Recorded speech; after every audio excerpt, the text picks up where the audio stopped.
Good morning, all of you. In today's lecture, we will discuss about the limitations of some previous theory, like the Rutherford scattering experiment, the Planck's quantum theory, the electromagnetic wave theory. We will discuss about the limitation of these theory, followed by we will discuss about the next model about the atom, that is the Bohr's model of atom. So let's start today's lecture with these limitations. So first of all, we will discuss about the limitations of the Rutherford scattering experiment. As we all know, Rutherford explained that an atom is such type of structure in which the central part is the nucleus, and there is another part, that is the extranuclear part, where the electrons are present. Electrons are revolving. Where the electrons are revolving, that is not explained by that scientist, that is the Rutherford. Means Rutherford ने सिर्फ इतना explain किया था कि कोई भी जो atom होगा, उस एटम के बिल्कुल जो सेंट्रल पार्ट होगा, दैट इज द न्यूक्लियस, उसके बाहर वाला जो पार्ट है वहां पर कौन प्रेजेंट है, the electrons are present, but how these electrons are present, how these electrons are revolving, इसने एक्सप्लेन नहीं किया था. Means it fails to explain the stability of the atom. इसने एटम की स्टेबिलिटी को एक्सप्लेन नहीं किया. वो इसलिए कि अगर हम सिर्फ रदरफोर्ड मॉडल की बात मान लें तो क्या होगा, the electrons are continuously revolving around the nucleus. जैसे मैंने अभी आपको बताया कि इलेक्ट्रॉन कॉन्टिन्यूअसली रिवॉल्व करेगा, और जब कभी भी जो इलेक्ट्रॉन जो कि एक नेगेटिवली चार्ज पार्टिकल्स हैं, जो न्यूक्लियस जिसके ऊपर की नेट पॉजिटिव चार्ज है, जब वो उसके चारों तरफ रिवॉल्व करेंगे इलेक्ट्रॉन्स, तो क्या होगा, the energy will continuously been emitted. Energy लगातार लॉस होती चली जाएगी. और जैसे कि आप नीचे डायग्राम में देख रहे हैं, इलेक्ट्रॉन देखो बिल्कुल बाहर प्रेजेंट था. As the electrons, that is the charge particle which is revolving around the another charge species, that is the nucleus, the energy continuously goes on releasing. Means the energy of the electron goes on decreasing, and thus the finally the electron will come closer and more closer to the nucleus, and finally it will fall into the nucleus. Means the atom must collapse. atom क्या कर जाना चाहिए, collapse हो जाना चाहिए. means atom आपका unstable होना चाहिए. On the basis of the criteria given by the Rutherford model of atom, according to which the electrons are revolving around the nucleus, just revolving around the nucleus. How they are revolving, that is not explained by the Rutherford. Means if any of the charged particle like the electron is revolving around the another charged species, oppositely charged species, that is the nucleus here, there is something loss of energy takes place. और वही हमने इस diagram में show किया है कि electron continuously energy loss करेगा और फाइनली वो न्यूक्लियस के अंदर जाके और वहां पे कोलैप्स कर जाएगा और एटम की कोलैप्सिंग हो जाएगी. मींस एटम आपकी एक अनस्टेबल स्पीसी प्रूव होती है. तो मींस रदरफोर्ड जो स्कैटरिंग एक्सपेरिमेंट था, उसकी सबसे पहली लिमिटेशन थी, it fails to explain the stability of the atom. ये एटम की स्टेबिलिटी को एक्सप्लेन नहीं कर पाया. लेकिन हम सभी जानते हैं कि जो एटम है वो तो क्या है, स्टेबल है. तो इट मींस इसने एटम की स्टेबिलिटी को एक्सप्लेन नहीं किया. सेकंड, हमने जैसे पहले पढ़ा था कि it fails to explain the non continuous spectra of the hydrogen atom. अगर हम रदरफोर्ड स्कैटरिंग एक्सपेरिमेंट की बात माने तो जैसे हमने कहा कि जो इलेक्ट्रॉन है वो एक चार्ज पार्टिकल है और वो न्यूक्लियस के चारों तरफ क्या कर रहा है, रिवॉल्व कर रहा है. तो कॉन्टिन्यूअसली एनर्जी को इमिट कर रहा है. बोलो एनर्जी को कैसे इमिट कर रहा है, कॉन्टिन्यूअस मैनर में. कॉन्टिन्यूअस मैनर का मतलब जो भी हमें लाइंस मिलेंगी, जो स्पेक्ट्रा मिलेगा, वो हमें कॉन्टिन्यूअस स्पेक्ट्रा मिलेगा. मींस जो according to the Rutherford model of atom we can explain only about the continuous spectra of the atom. Means it cannot explain the non-continuous spectra which is shown by the hydrogen. जो hydrogen का जो स्पीसी हैं, अगर हम उनका spectra देखें तो hydrogen का स्पेक्ट्रा कैसा है, एक लाइन स्पेक्ट्रा है, वो नॉन कॉन्टिन्यूअस स्पेक्ट्रा है. तो मींस जो हाइड्रोजन का जो नॉन कॉन्टिन्यूअस स्पेक्ट्रा है उसको हम रदरफोर्ड मॉडल ऑफ एटम के बेसिस के ऊपर एक्सप्लेन नहीं कर सकते. Means it fail to explain the existence of the certain lines which are present in the spectra of the hydrogen. Means it cannot explain the line spectra of the hydrogen. ऐसा क्यों? क्योंकि हम Rutherford model of atom के according हम जानते हैं कि electron which is a negatively charged particle, when it revolves around the another oppositely charged nucleus, it will continuously will emit the energy and finally it will fall into the nucleus. Means it will emit the energy continuously. electron बोलो energy कैसे emit कर रहा है, अगर हम इस model को Rutherford model की तरह माने तो एनर्जी कैसे emit करेगा इलेक्ट्रॉन, कंटिन्यूअसली करेगा. तो स्पेक्ट्रा कैसा आएगा, कॉन्टिन्यूअस आएगा। मींस जो एटॉमिक स्पेक्ट्रा है हाइड्रोजन का रदरफोर्ड मॉडल के अकॉर्डिंग वो लोग कैसा होना चाहिए, दैट मस्ट बी कॉन्टिन्यूअस होना चाहिए। लेकिन हम सभी जानते हैं कि जो हाइड्रोजन का जो स्पेक्ट्रा है वो कैसा होता है, नॉन कॉन्टिन्यूअस स्पेक्ट्रा होता है।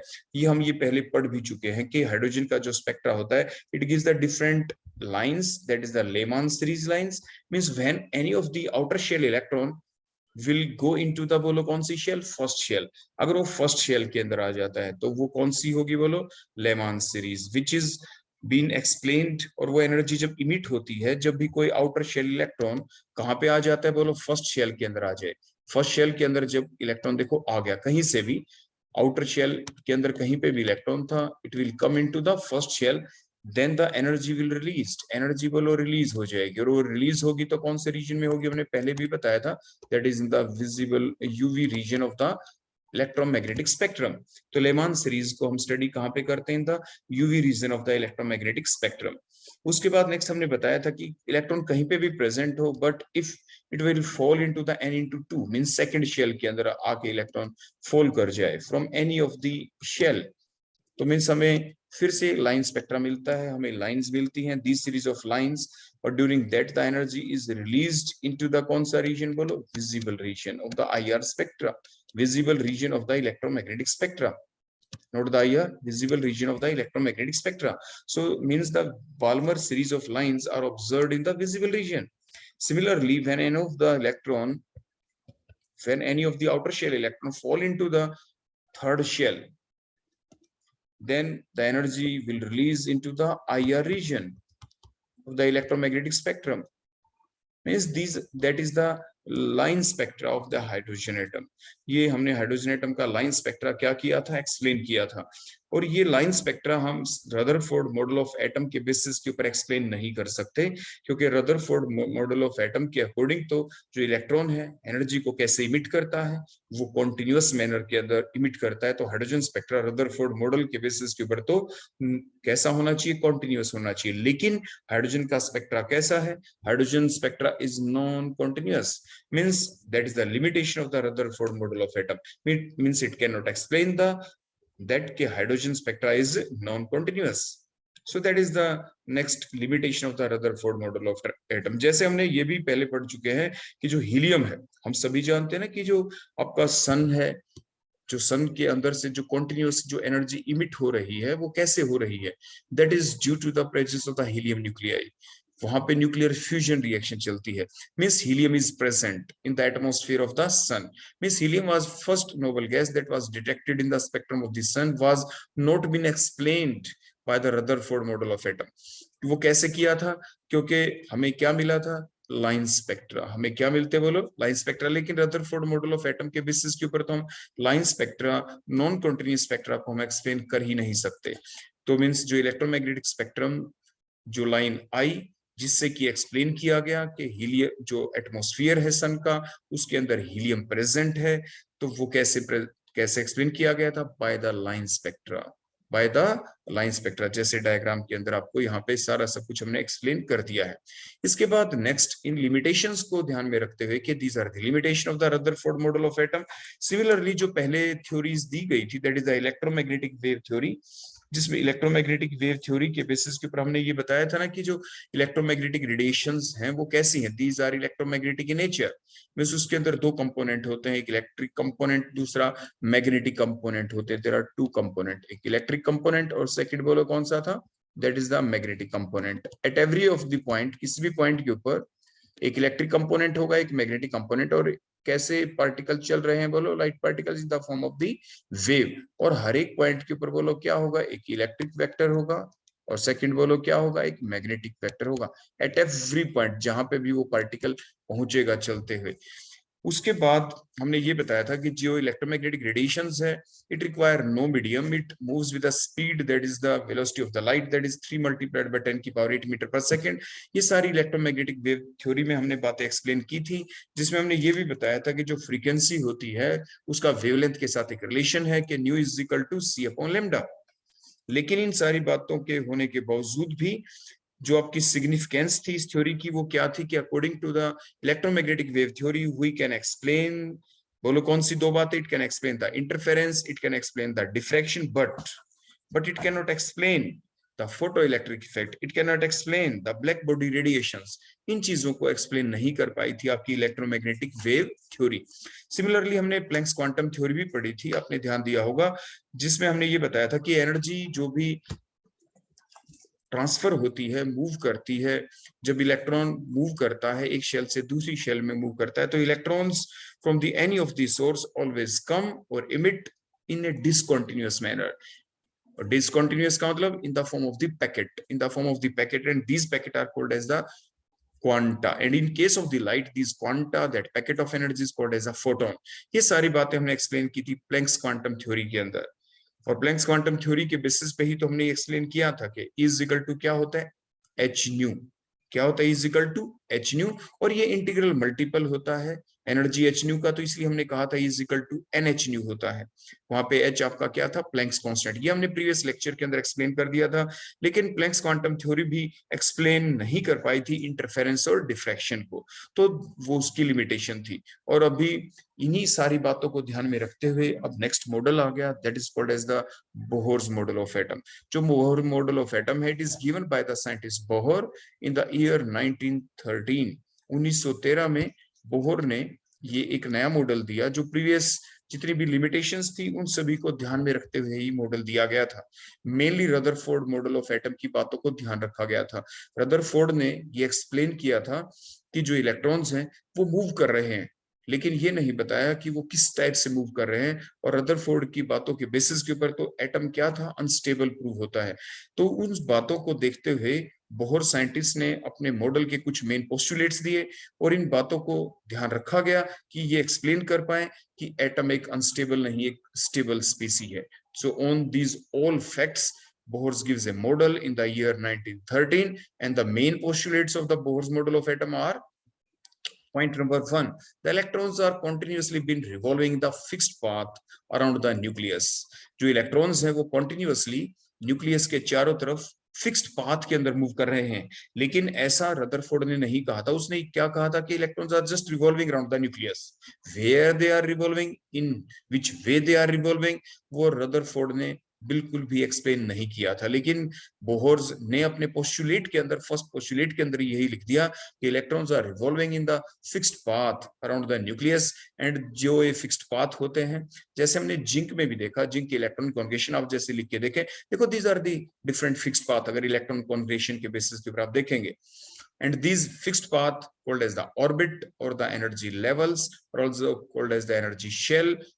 इन सभी के ये डिफरेंट डिफरेंट नेम है, और जो डिफरेंट शेल्स हैं जो प्रेजेंट हैं, जिनके अंदर इलेक्ट्रॉन्स रिवॉल्व करेंगे, इनको हम नंबर कैसे करेंगे, 1 2 3, और इनको हम नंबर करेंगे KLMN की फॉर्म में।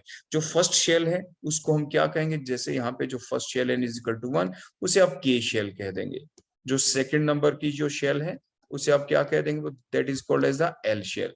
उसके बाद जो थर्ड शेल है that is called as the KL के बाद बोलो क्या आएगा, M शेल। उसके बाद जो फोर्थ शेल होगी उसे आप क्या कहेंगे, that is called as the N shell, and so on. तो इस टाइप से जो डिफरेंट शेल्स हैं उनको इस टाइप से नंबरिंग की। ये इंटीग्रल वैल्यू होती है इनकी, ये कभी भी n की वैल्यू 0 नहीं हो सकती, n की वैल्यू फ्रैक्शन में भी नहीं हो सकती, इस चीज को आप ध्यान रखेंगे। So that is the first postulate of the Bohr's model of atom, कि electrons are revolving in the fixed path which are present around the nucleus, and this fixed path where the electrons are revolving called as the orbit और the shell, more correctly called as the electronic energy levels, or also called as the energy shells, and they are represented by 1 2 3, or you can say the KLMN। और उसके बाद next point यह आया कि जो energy है electron की वो क्या रहेगी, क्वांटाइज्ड रहेगी, फिक्स्ड रहेगी, वो चेंज नहीं होगी। इसका मतलब क्या है कि जब तक एक इलेक्ट्रॉन एक पर्टिकुलर शेल के अंदर रिवॉल्व करेगा, उसकी एनर्जी ना इंक्रीज होगी ना डिक्रीज होगी, वो फिक्स होगी। Means the energy of the electron is quantized as soon as, जब तक कि वो किस में रिवॉल्व करेगा, जब तक कि वो एक फिक्स्ड पाथ के अंदर, एक फिक्स्ड शेल के अंदर, एक फिक्स्ड ऑर्बिट के अंदर जब तक वो रिवॉल्व करता रहेगा, ना कि वो इलेक्ट्रॉन, ना कि वो एनर्जी रिलीज करेगा, ना ही वो एनर्जी एब्जॉर्ब करेगा। means we can say that the electrons are revolving in the same orbit without losing or gaining the energy, and such orbit are called as the stationary orbit. जैसे कि आपके इनको planetary orbits भी कह सकते हैं, क्योंकि आपके जो इलेक्ट्रॉन्स है वो न्यूक्लियस के चारों तरफ इस टाइप से रिवॉल्व कर रहा है, like the planets are revolving around the sun, और वो भी पार्टिकुलर वहीं पे रिवॉल्व करते रहते हैं। ऐसा नहीं कि वो सन के अंदर जाके लैप्स हो गए, एनर्जी लॉस हो गई। Means energy continuously remain same, they will neither lose energy nor gain energy. Similarly, like that of the planets which are revolving around the sun, these electrons will neither lose energy nor gain energy. Their energy will remain same, their energy will remain quantized, उनकी fix रहेगी। और इसीलिए हम इन orbits को क्या कहते हैं, stationery orbits कहते हैं। स्टेशनरी का मतलब फिक्स्ड हो जाना, मींस एक पर्टिकुलर पोजीशन पे ही रह जाना, एक पर्टिकुलर शेल के अंदर ही घूमते रहना, इसलिए वर्ड आ गया स्टेशनरी ऑर्बिट्स। और क्योंकि प्लेनेट की तरह घूमते इसलिए हमको प्लेनेटरी ऑर्बिट्स भी कह देते हैं। नेक्स्ट पोस्टुलेट जो है वो क्या है कि इलेक्ट्रॉन्स आपके जो आउटर शेल से, देखो इनर शेल में जैसे आपने देखा ये ब्लू कलर से हमने दिखाया चला गया, और इसी टाइप से देखो दोबारा से आप देखना electrons revolving in the fixed path inner shell के अंदर आ सकता है बाय लूजिंग द एनर्जी, और इसी टाइप से एनर्जी गेन करके फिर आउटर शेल के अंदर जा सकता है। Means electron can go to the outer orbit by gaining the energy which is equal to the difference. देखो जैसे ये n इज इक्वल टू, देखो ये फर्स्ट शेल है, यहाँ पे n इज इक्वल टू, देखो ये सेकंड शेल है, इनके बीच एक एनर्जी का डिफरेंस है, that is called as the delta E. जो एनर्जी का डिफरेंस है, सिर्फ इतनी ही एनर्जी जब मिलेगी तभी कोई भी इलेक्ट्रॉन, देखो आउटर शेल से कहां पे आएगा, देखो ये लोअर शेल के अंदर आ गया बाय लूजिंग द एनर्जी, कितनी डेल्टा ई। इसी टाइप से एनर्जी फिर गेन की, फिर आउटर शेल के अंदर चला गया, that is delta E. Means the magnitude of the energy, that is the difference between the energy in between these two shell, इन दोनों शेलों के बीच का जो एनर्जी का गैप है, सिर्फ इतनी ही एनर्जी ये लॉस करेगा अगर ये n इजिकल टू 2 से for example n is equal to 1 में आना चाहता है, और इतनी ही एनर्जी एब्जॉर्ब करेगा जब ये n इजिकल टू 1 से लेके बोलो कहां पे जाएगा, n इजिकल टू 2 के अंदर जाएगा। Means the electron can go to the outer orbit by gaining the energy which is equal to the difference in energy between the two energy level.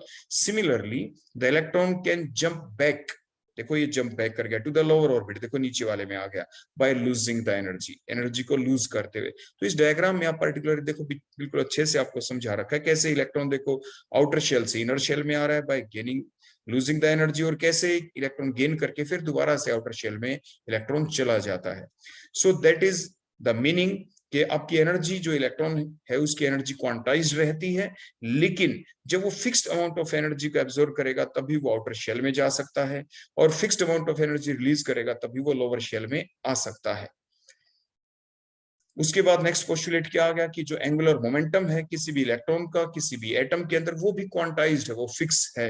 Means the angular momentum of the moving electron is the integral multiple of h/2π, जिसके basis के ऊपर कई बार कई competition exam के अंदर question भी पूछा जा चुका है। एंगुलर मोमेंटम का फॉर्मूला क्या होता है, इस कैपिटल एल से आप रिप्रेजेंट करते हैं, capital L is equal to mvr and it is always equal to the integral multiple. Means जो हमने n लिखा है यहाँ पे n is the integer, integral multiple n को किससे हमने मल्टीप्लाई कर रखा, बोलो यहाँ पे हमने n को मल्टीप्लाई किया, बोलो किससे, h/2π से, इसलिए हमने यहाँ पे लिखा है nh/2π। तो L is equal to mvr, that is angular momentum formula, it is always equal to nh/2π, where m is the mass of the electron, v is the velocity of the electron and r is the radius of the orbit। जिस orbit के अंदर, जिस shell के अंदर कोई electron revolve कर रहा है, फॉर एग्जांपल देखो ये न्यूक्लियस और बाहर देखो ये शेल, ये पहली शेल मान लीजिए, ये सेकंड शेल, इसके अंदर मान लीजिए इलेक्ट्रॉन रिवॉल्व करे, तो ये जो डिस्टेंस है from the centre of the nucleus to that shell, that is the r, इसे आप r कहेंगे, that is the radius of the orbit. और किस स्पीड से इलेक्ट्रॉन चलता है, that is the velocity of the electron, और mass of the electron is the m। h is the Planck's constant here, जिसकी वैल्यू आपने पहले भी प्लैंक्स क्वांटम थ्योरी में पढ़ी थी, 6.62 multiplied by 10 raise to the power minus में 34 joule second. So that is the h is the Planck's constant here, और n is the integral value, n की वैल्यू इंटीग्रल होगी, मींस n की value बोलो क्या हो सकती है, 1 2 3 4, और that is equal to the number of the shell. यहाँ पे पहली शेल, सेकंड शेल, कोई भी इलेक्ट्रॉन किसी पर्टिकुलर शेल में मान लीजिए मूव कर रहा है तो उसका एंगुलर मोमेंटम कितना होगा। मान लीजिए अगर कोई भी इलेक्ट्रॉन अगर फर्स्ट शेल में मूव करता है, n is equal to value बोलो क्या हो, n की वैल्यू हो सकता है कि आपकी 1 हो, तो बोलो एंगुलर मोमेंटम L की वैल्यू बोलो क्या होगी, that value is h/2π। If electron is moving in the second shell, then what is the value of angular momentum of that electron which is moving in the second shell? That value will be value आप 2 put कर दें 2h/2 pi. If electron is moving in the third shell, then the answer will be 3h/2 pi. देखो पहले वाले में 2 से 2 cut गया, h/pi आ गया. अब की बार 3/2 pi मींस एग्जाम में लिखा मिलता है 1.5 h/pi. तो मींस कॉम्पिटिटिव एग्जाम में ये क्वेश्चन आपके इस टाइप से आ जाते हैं, तो इन चीजों को आप ध्यान रखेंगे. सिमिलरली अगर n की वैल्यू 4 है तो एंगुलर मोमेंटम बोलो कितना हो जाएगा यहाँ पे? That is equal to 4h/2 pi. 2 2 जा 4 मींस 2h/pi. अगर n की वैल्यू 5 है तो क्या हो जाएगा? That is 5h/2 pi. एक कंपटीशन एग्जाम, अब ईयर मुझे याद नहीं, आपके एक क्वेश्चन पूछा जा चुका है कि what is the value of angular momentum if the electron is moving in the fifth shell में. तो ये पॉइंट आपके पहले कंपटीशन एग्जाम में आपके IIT PMT के अंदर आ चुका है. तो आपके वहां पे ऑप्शन लिख रखा था 5/2h/pi, या ऐसा भी लिखा मिल सकता है 2.5h/pi. यानी इस टाइप से आप इन चीजों को जरूर ध्यान रखेंगे. तो ये जो पॉइंट है ये कॉम्पिटिटिव पॉइंट ऑफ व्यू से बहुत इंपॉर्टेंट है. That is the point number 4. इसके बाद आपके कुछ ये इंपॉर्टेंट क्वेश्चन होंगे कि show that the circumference of the Bohr orbit of the hydrogen atom is an integral multiple of the de Broglie wavelength associated with the electron revolving around the orbit, or you can say the last postulate of the Bohr's model of atom, that is L is equal to mvr is equal to nh/2 pi. उसको हमें prove करेंगे अब हम अपने इसी question के अंदर. तो according to the Bohr's model of atom हमने पहले ही देख लिया था कि electrons are revolving in the fixed path around the nucleus. तो इसीलिए फिक्स्ड पाथ में जब वो रिवॉल्व कर रहे हैं, जैसे आपको डायग्राम में दिख भी रहे हैं, तो the circumference of the circle, यानी सर्कमफ्रेंस का मतलब length of the orbit, length of the shell. देखो ये जो ऑर्बिट है, ये सर्कुलर जो पाथ है, इसकी जो लेंथ है, क्योंकि सर्कुलर है ये, तो इसे सर्कमफ्रेंस कहते हैं. इसे आप क्या कहेंगे? Circumference. So the circumference of the circle can be calculated in 2 different ways. One is the very simple way, that is on the basis of the mathematics. We know that the formula of the circumference of the circle is simply 2 pi r. That is the equation number 1. That is the very simple way by which we can determine the circumference of the circle. That is the formula is 2 pi r. The next way, that is we already know the small particles is the electron, which is a very microscopic particle which always move in the form of the wave. वो wave की form के अंदर चलता है. तो circumference of the circle can also be calculated in the another way by assuming that the electron is moving in a particular shell in the form of the wave, कि वो wave की form में ही चल रहा है. देखो जैसे that is the half circle. देखो half wave है ये, half wave, फिर आगे चला इलेक्ट्रॉन. देखो इलेक्ट्रॉन की मूवमेंट हमने शो की है ये, that is the movement of the electron that is moving in the form of the wave. Half circle, that is the complete wave. ये एक वेव बन गई है जिसे वेवलेंथ कहते हैं. हमने पहले बताया था length of one wave is called the wavelength. देखो हाफ सर्कल, देखो इस पॉइंट से लेके और इस पॉइंट तक, that length is called as a wavelength, क्योंकि ये वन वेव है. Similarly another wave, half wave, another half wave, तो दोबारा से ये वेवलेंथ बन गई. तो means how many wave will be formed in the complete circle. इस पूरे सर्कल के अंदर टोटल कितनी वेव बनेगी? मान लीजिए टोटल वेव n बनेगी. n is the number of the wave which are formed in that particular orbit. इस ऑर्बिट के अंदर n वेव बन जाएंगी. मान लीजिए n वेव. आ गई बात समझ में? तो एक वेव की लेंथ कितनी है? लैम्डा. सेकंड वेव की लेंथ कितनी है? Lambda, and so on. How many waves are there? There are n waves. So the circumference of the circle can also be calculated in terms of that lambda and the n. N is the number of the waves formed in that particular orbit. So the circumference of the circle will be n lambda. देखो एक lambda, second lambda, 3 lambda, 4 lambda, 5 lambda. How many lambdas are there? There are n lambda. And that n lambda is equal to 2 pi r. That is the circumference of the circle. Means equate these two equation. इन दोनों equation को आपस में equate करें. यहाँ पे n क्या है? Number of the wave in the circle. Lambda क्या था? Length of the wave. Now from equation 1 and 2 we can write कि दोनों ही सर्कमफ्रेंस ऑफ द सर्कल है. मींस 2 पाई r किसके इक्वल हो जाएगा? n लैम्डा के इक्वल. और जो फर्दर हम जानते हैं डी ब्रोगली इक्वेशन के अकॉर्डिंग कि लैम्डा किसके इक्वल होता है? h/mv के इक्वल होता है. Lambda is equal to h/mv. ये हम आगे प्रूव भी करते हैं इस चीज को कि lambda is equal to h/mv कैसे आया. तो लैम्डा की जस्ट वैल्यू पुट कर दें कि lambda is equal to h/mv. जैसे हमने पुट किया, अब उसके बाद हम क्या करें? आप एक ही चीज करें. यहाँ पे देखो जो ये mv है इसको तो आप ऊपर ले जाए. देखो यहाँ पे जो 2 पाई है इसको आप नीचे ले आए. तो सिंपल क्या बन गया? mv ऊपर जाके r के साथ, तो mvr आ गया. और 2 पाई नीचे आ गया तो NH/2 पाई। यही हमें प्रूव करना था कि जो ये MVR क्या है, that is the angular momentum, L है ये, तो L is equal to MVR is equal to NH/2 pi. तो हमने प्रूव कर दिया, that is the postulate number 4 of the Bohr's model of atom. Bohr's model of atom का ये postulate number बोलो क्या था, 4। तो इस टाइप से हमने ये प्रूव किया है यहाँ पे। इसके बाद नेक्स्ट हम चलते हैं, calculate the number of the wave in the N shell. कोई शेल है, जैसे अभी हमने पढ़ा था K shell, L shell, M shell, N shell. Shell number कौन सी होगी बोलो, N, K L M N, fourth shell है। तो N शेल का मतलब होता है that is the fourth shell, that is the fourth shell which is present around the nucleus. Shell number 4 है, देखो जैसे हमने यहाँ पे दिखाया, that is the shell number 4 where the electrons are revolving. जैसे अभी आपने देखा यहाँ पे, हमें ये बताना है कि फोर्थ जो शेल है उसमें नंबर ऑफ वेव्स कितनी होंगी। तो फिर हमने देखो फिर से आपको बताया, मान लीजिए फोर्थ शेल है जो हमने यहाँ पे डायग्राम बना दिया, देखो जिसमें हाफ वेव बनाई, ये सेकंड हाफ वेव बन गई, that is the complete wave that called as the lambda.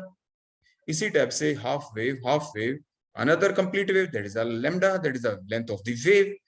तो means number of the waves कितनी बनेगी आपकी, हमने ये मान लिया कि ये जो शेल है that is n is equal to 4, ये फोर्थ शेल है आपकी यहाँ पे जिसके अंदर हमने वेव बनती हुई आपकी दिखाई है।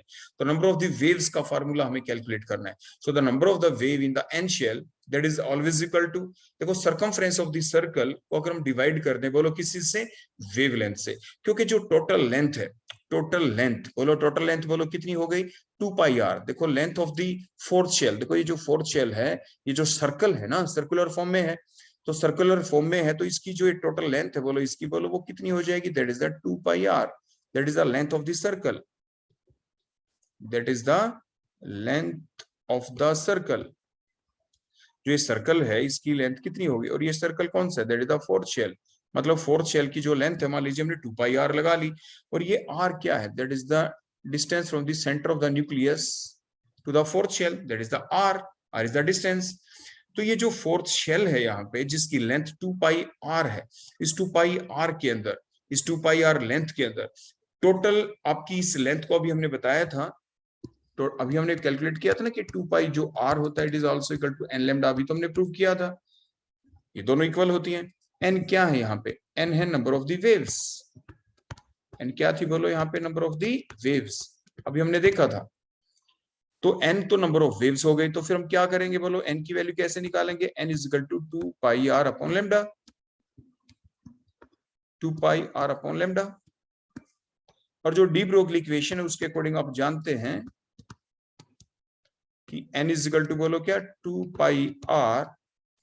अगर हम देखें यहाँ पे तो लैम्डा का फार्मूला क्या होगा, lambda is equal to h upon mv, lambda is equal to h upon mv हो जाएगा आपका, जैसे अभी हमने आपको यहाँ पे बताया। तो मीन्स कहने का मतलब क्या है, हम नंबर ऑफ वेव्स को कैलकुलेट कर सकते हैं। आगे हम कैसे पुट करेंगे वैल्यूज को, देखो अभी हम वो सारी बातें आपको पुट करके यहाँ पे एक्सप्लेन करेंगे इन बातों को। तो ये छोटी छोटी बेसिक सी बातें मैंने पहले आपको बताई है जो हमने पिछले क्वेश्चन के अंदर ही जान ली थी।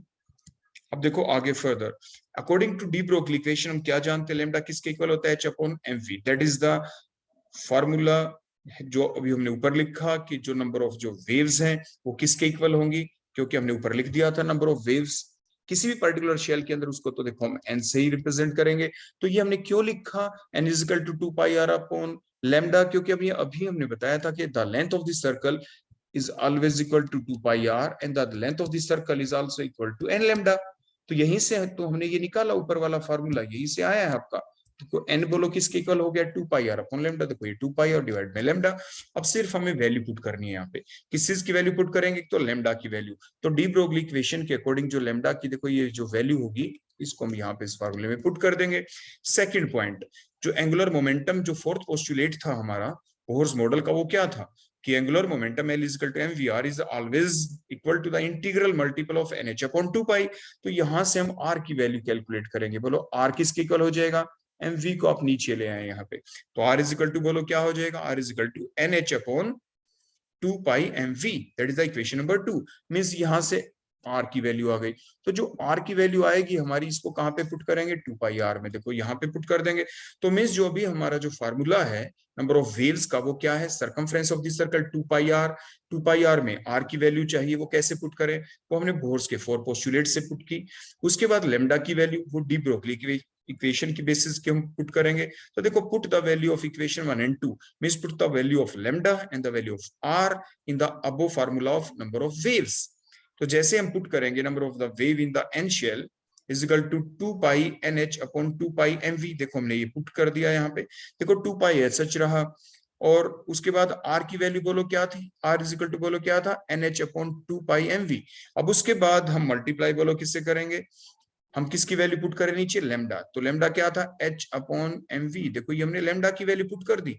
उसके बाद देखो MV से देखो MV कैंसिल हो गया, देखो H से H कैंसिल हो गया, 2 पाई से देखो 2 पाई कैंसिल हो गया। तो number of the waves in the N shell, या वो के शेल होती, कोई भी शेल होती, तो बोलो आंसर क्या आ गया, that is equal to n। तो number of the wave in the N shell is equal to n, और n का मतलब कौन सी शेल में हम निकालना चाहते हैं, that is the N shell. n का मतलब बोलो कौन सी शेल, हमने यहाँ पे लिख दिया था, that is the fourth shell. So the answer will be n is equal to 4 में जो नंबर ऑफ वेव्स बनेगी किसी भी शेल के अंदर वो कितनी बनेगी, जो n की वैल्यू है, मतलब n इज इक्वल टू 1 जो पहली शेल है उसमें एक ही वेव बनेगी, second shell n is equal to 2 उसमें 2 ही वेव बनेगी, third shell n is equal to 3 उसमें 3 वेव्स बनेंगी, n is equal to 4 means fourth shell में 4 वेव बनेंगी। तो इस टाइप से ये हमने यहाँ पे डिराइव किया फार्मूला, जिसके बेसिस के ऊपर हमने ये एक्सप्लेन कर दिया कि how many waves will be formed in a particular shell. इसके बाद नेक्स्ट अब हमें ये एक्सप्लेन करना है कि why the energy of the electron in an atom is negative. जो इलेक्ट्रॉन है उसकी एनर्जी एटम के अंदर जब भी हमें देखते हैं तो नेगेटिव क्यों होती है, वो इसलिए होती है क्योंकि हमने एक अजम्पशन ली है। क्या अजम्पशन ली है, कि it is assumed that the electron which is present at infinity is always zero. ये आप ध्यान रखेंगे, ये बात हमें याद ही रखनी है कि इट इज अज्यूम्ड दैट, ये अज्यूम किया गया है कि the energy of the electron at infinity is always zero, वो हमेशा जीरो मानी गई है जो इन्फिनिटी के ऊपर है। उसके बाद जैसे ही electron come closer to nucleus, जैसे ही वो न्यूक्लियस के नजदीक आएगा कोई भी इलेक्ट्रॉन, तो क्या होगा, the attraction will goes on increasing. क्योंकि जो इलेक्ट्रॉन काफी दूर है, इन्फिनिटी के ऊपर है, तो उसकी ऑलमोस्ट नेग्लिजिबल अट्रैक्शन मानी गई, जिसके बेसिस के ऊपर उसकी एनर्जी जीरो मानी गई।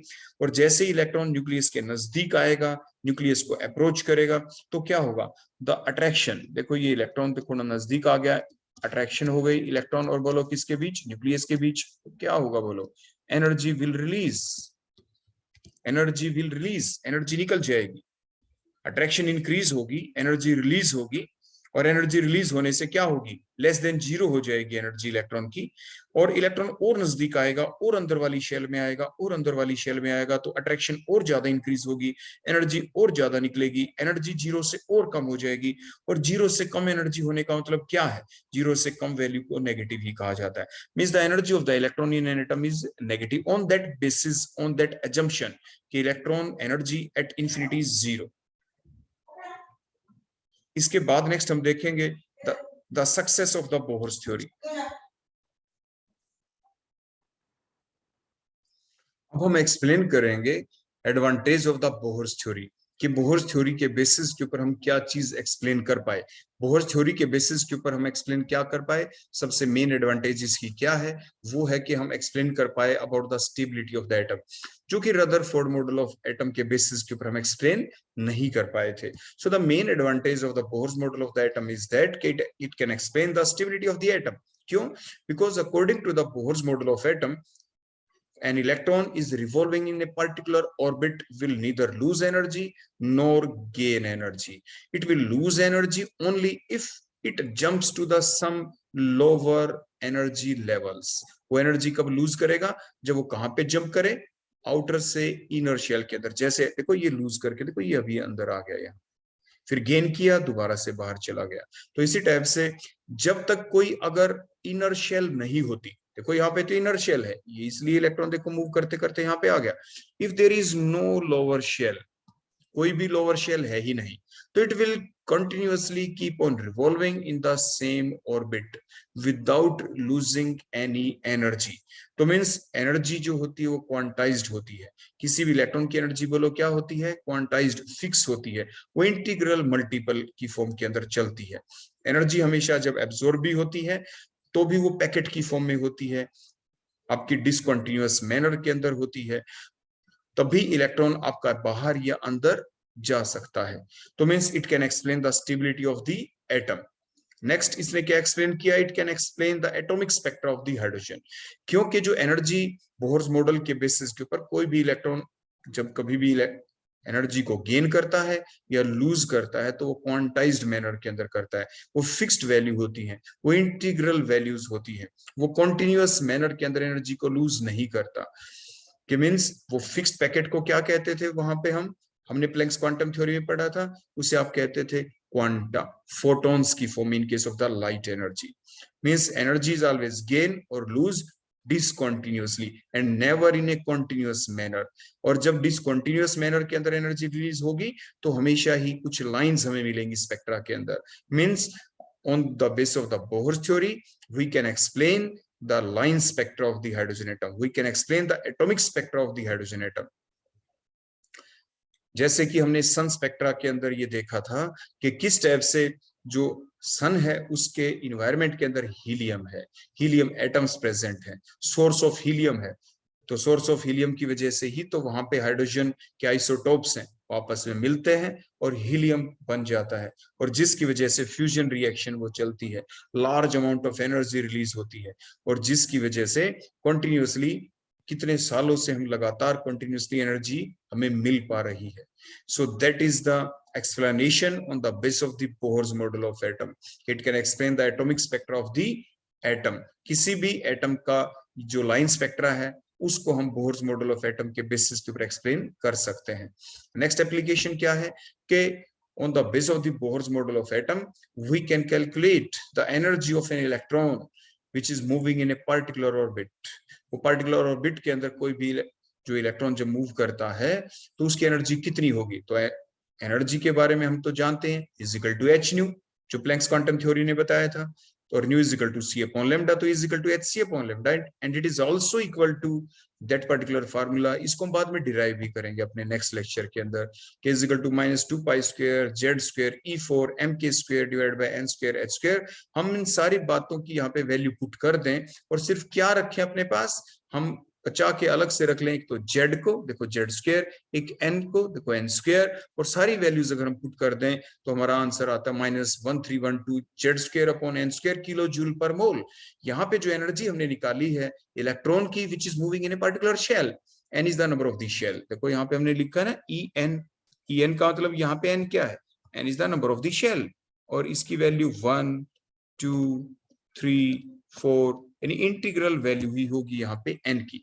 तो उस n की वैल्यू को हम यहाँ पे पुट कर देंगे। देखो यहाँ पे तो किसी पर्टिकुलर जो शेल के अंदर कोई भी इलेक्ट्रॉन जो रिवॉल्व कर रहा है हम उसकी एनर्जी को कैलकुलेट कर सकते हैं, और यूनिट ध्यान रखें यहाँ पे किलो जूल पर मोल। आप इन यूनिट्स को कन्वर्ट कर सकते हैं, आप इनको जूल में कन्वर्ट कर सकते हैं, आप इनको जूल पर एटम के अंदर कन्वर्ट कर सकते हैं। जस्ट आपको यूनिट कन्वर्जन आना चाहिए।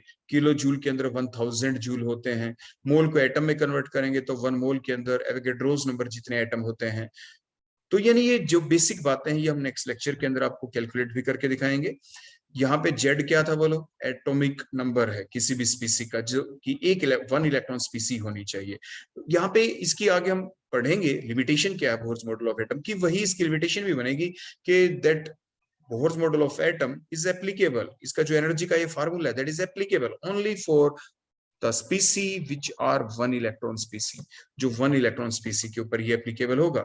और यहाँ पे जो n की वैल्यू होगी वो क्या होगी, n is the number of the orbit, और उसकी वैल्यू क्या होगी, इंटीग्रल वैल्यू होगी, वो वैल्यू 0 नहीं हो सकती। n की वैल्यू क्या होगी 1 2 3, जैसे आपको यहाँ पे शेल दिख रहा है that is the first shell, n is equal to ये second shell, n is equal to देखो ये थर्ड शेल हो गया, n इज इक्वल टू देखो ये क्या हो गया आपका fourth shell, and so on. अब इसकी फेल्योर क्या है, अब लिमिटेशन क्या रह गई आपकी बोहर्स मॉडल ऑफ एटम के अंदर। बोहर्स मॉडल ऑफ एटम के अंदर भी कुछ लिमिटेशन है, जैसे अभी हमने बताया it can not explain the spectra of the atoms containing more than 1 electron, यानी मल्टी इलेक्ट्रॉन एटम के ऊपर बोहर्स मॉडल ऑफ एटम आपका एप्लीकेबल नहीं होगा। और जो बोहर्स मॉडल ऑफ एटम है इसने क्या किया था, it treats electron as a particle, इसने पार्टिकल की तरह ट्रीट किया था इलेक्ट्रॉन को। Means it can not explain the dual nature of the matter. Means dual का मतलब क्या होता है, 2 type of nature, means particle nature as well as wave nature. जो मैटर होता है उसका दोनों टाइप का नेचर होता है, पार्टिकल वेव नेचर, उसको ये एक्सप्लेन नहीं कर पाया। बोलो कौन, बोहर्स मॉडल ऑफ एटम, क्योंकि इसने इलेक्ट्रॉन को एज ए पार्टिकल की तरह ट्रीट किया है। It also can not explain the Zeeman effect, it also can not explain the Stark effect. आखिर ये जीमान इफेक्ट देखो है क्या, कई बार एग्जाम में डेफिनेशन पूछी जा सकती है। जीमान इफेक्ट का मतलब होता है the splitting of the spectral line, एक लाइन का मल्टी लाइंस के अंदर स्प्लिट हो जाना। जैसे आपने देखा है ना, जो आपके थ्रेड होता है, जो धागा होता है, उस धागे के अंदर काफी और भी पतले पतले काफी धागे होते हैं, जिनको हम अपने नेक्ड आइज से नहीं देख सकते हैं। उसको माइक्रोस्कोप के नीचे देखे, लेंस लगा के देखे तो मैनी थ्रेड्स दिखाई देंगे। सिमिलरली यहाँ पे जो एक लाइन थी वो मैनी लाइंस के अंदर स्प्लिट हो गई। जैसे यहाँ पे मान लीजिए ये एक लाइन थी, देखो यहाँ पे ये वन लाइन, देखो मैंने ये रेड लाइन ड्रा कर, that is one line. That line get split in two lines. जैसे एक लाइन ये ऊपर चली गई, देखो ये मैंने दिखा दी वन लाइन, और एक लाइन यहाँ पे दिखा दी, देखो वन लाइन, और that is the second line. Two lines के अंदर मान लीजिए स्प्लिट हो गई। तो the splitting of one spectral line into the many lines in presence of magnetic field, अगर ऐसा होता है, then it is called as a Zeeman effect. If the splitting of these spectral line into the many lines takes place in presence of the electric field, then it is called as the Stark effect. ये दो scientist थे, एक का नाम था Zeeman, उसने magnetic field का असर दिखाया। देखो नीचे हमने लिख रखा ना कि increasing B naught, B naught का मतलब है हमने मैग्नेटिक फील्ड को रिप्रेजेंट कर रहे हैं। कई बार इसको एच से रिप्रेजेंट करते हैं मैग्नेटिक फील्ड को, कई बार बी से भी रिप्रेजेंट कर देते हैं। बी नोट का मतलब that is the applied magnetic field, जो हमने मैग्नेटिक फील्ड अप्लाई की। यहां से हमने ये एरो लगाया, एरो का मतलब जैसे ही मैग्नेटिक फील्ड की हम स्ट्रेंथ बढ़ाते हैं तो स्प्लिटिंग का जो इफेक्ट है वो इंक्रीज होना शुरू हो जाता है। मीन जो ये दो स्पेक्ट्रल लाइन है, देखो वन लाइन सेकंड लाइन, इनके बीच में जो गैप है, एनर्जी का gap, that depend upon the magnitude of the magnetic field. जो मैग्नेटिक फील्ड है, देखो ये जो दो लाइन है, देखो यहाँ पे आप गैप देखें, ये डेल्टा ई है, ये गैप देखें दैट इज डेल्टा ई, ये गैप देखें दैट इज डेल्टा ई, यहाँ पे गैप देखें दैट इज डेल्टा ई। मींस जो डेल्टा ई है, एनर्जी का जो गैप है in between the two lines which are obtained after the splitting of one spectral line. जो एक स्पेक्ट्रल लाइन थी, जो वो मैनी लाइन के अंदर स्प्लिट हो गई, मान लीजिए दो ही लाइन में स्प्लिट हो गई, तो दो लाइन के बीच जो एनर्जी का गैप है वो कितना होगा, that gap depends upon the magnitude of the applied magnetic field. ये आगे जाके हम एनएमआर स्पेक्ट्रोस्कोपी के अंदर भी एक्सप्लेन करते हैं, वहां पे हमें मैग्नेटिक फील्ड का इफेक्ट ही स्टडी करना होता है इन case of the nuclear magnetic resonance spectroscopy. तो ये जीमान इफेक्ट था। स्टार्क इफेक्ट, अगर हम मैग्नेटिक फील्ड की बजाय इलेक्ट्रिक फील्ड का इफेक्ट दिखाएं तो उसी टाइप से एक लाइन मल्टी लाइन के अंदर स्प्लिट हो जाएगी in presence of the electric field, और जो मैग्नीट्यूड होगा कि दो लाइंस के बीच जो एनर्जी का जो गैप होगा वो किसके पे डिपेंड करेगा, that is the magnitude of electric field. जैसे यहाँ पे वो किस बात पे डिपेंड किया जीमान इफेक्ट में, magnitude of the magnetic field. तो एग्जाम में कई बार ये क्वेश्चन पूछा जा सकता है कि जो एक लाइन है जो मल्टी लाइन के अंदर, मान लीजिए टू लाइन के अंदर ही स्प्लिट हुई, तो क्या एनर्जी का जो गैप है वो फिक्स रहता है? आप कहेंगे no, it depends upon the magnitude of the applied magnetic field, it depends upon the magnitude of the applied electric field. इस चीज को आप जरूर ध्यान रखेंगे। और नेक्स्ट लिमिटेशन क्या है, it can not explain the geometry of the molecule, it can not explain the shape of the molecule, कि किसी मॉलिक्यूल की शेप कैसी है वो भी बोहर्स मॉडल ऑफ एटम के ऊपर एक्सप्लेन नहीं किया जा सकता है। It also can not explain the Heisenberg uncertainty principle, जो आने वाले नेक्स्ट लेक्चर के अंदर हम एक्सप्लेन करेंगे कि हेजनबर्ग साइंटिस्ट ने एक प्रिंसिपल दिया था जिसे अनसर्टेनिटी प्रिंसिपल कहा जाता है, उसको भी ये Bohr's model of atom explain नहीं कर पाया। क्योंकि इसलिए एक्सप्लेन नहीं कर पाया क्योंकि इलेक्ट्रॉन जो है वो कैसे रिवॉल्व कर रहे हैं in the definite orbits, in the fixed orbit around the nucleus. एक पर्टिकुलर ऑर्बिट के अंदर, फिक्स्ड पोजीशन के अंदर, फिक्स जगह के ऊपर ही आपका इलेक्ट्रॉन पर्टिकुलरली रिवॉल्व करता रहता है। लेकिन जो ये प्रिंसिपल था इसने एक अनसर्टेनिटी पैदा की थी, इसी की वजह से प्रोबेबिलिटी टर्म आई थी, तो उस बात को ये Bohr's model of atom explain नहीं कर सकता। So that is all about today's lecture, जिसमें हमने क्या देखा, जो प्रीवियस थ्योरी थी जैसे Rutherford model of atom, Planck's quantum theory, electromagnetic wave theory, उनकी लिमिटेशन क्या थी हमने वो स्टडी की। उसके बाद बोहर्स मॉडल ऑफ एटम के हमने कुछ पोस्टुलेट्स देखे और उसके बेसिस के ऊपर देखा कि क्या एडवांटेज थी आपकी बोहर्स मॉडल ऑफ एटम की on previous theories, previous models, और अब इसके अंदर क्या क्या लिमिटेशंस भी रह गई कि अभी बोहर्स मॉडल ऑफ एटम किन किन चीजों को अभी एक्सप्लेन नहीं कर पाया। सो that is all about today's lecture. Thank you.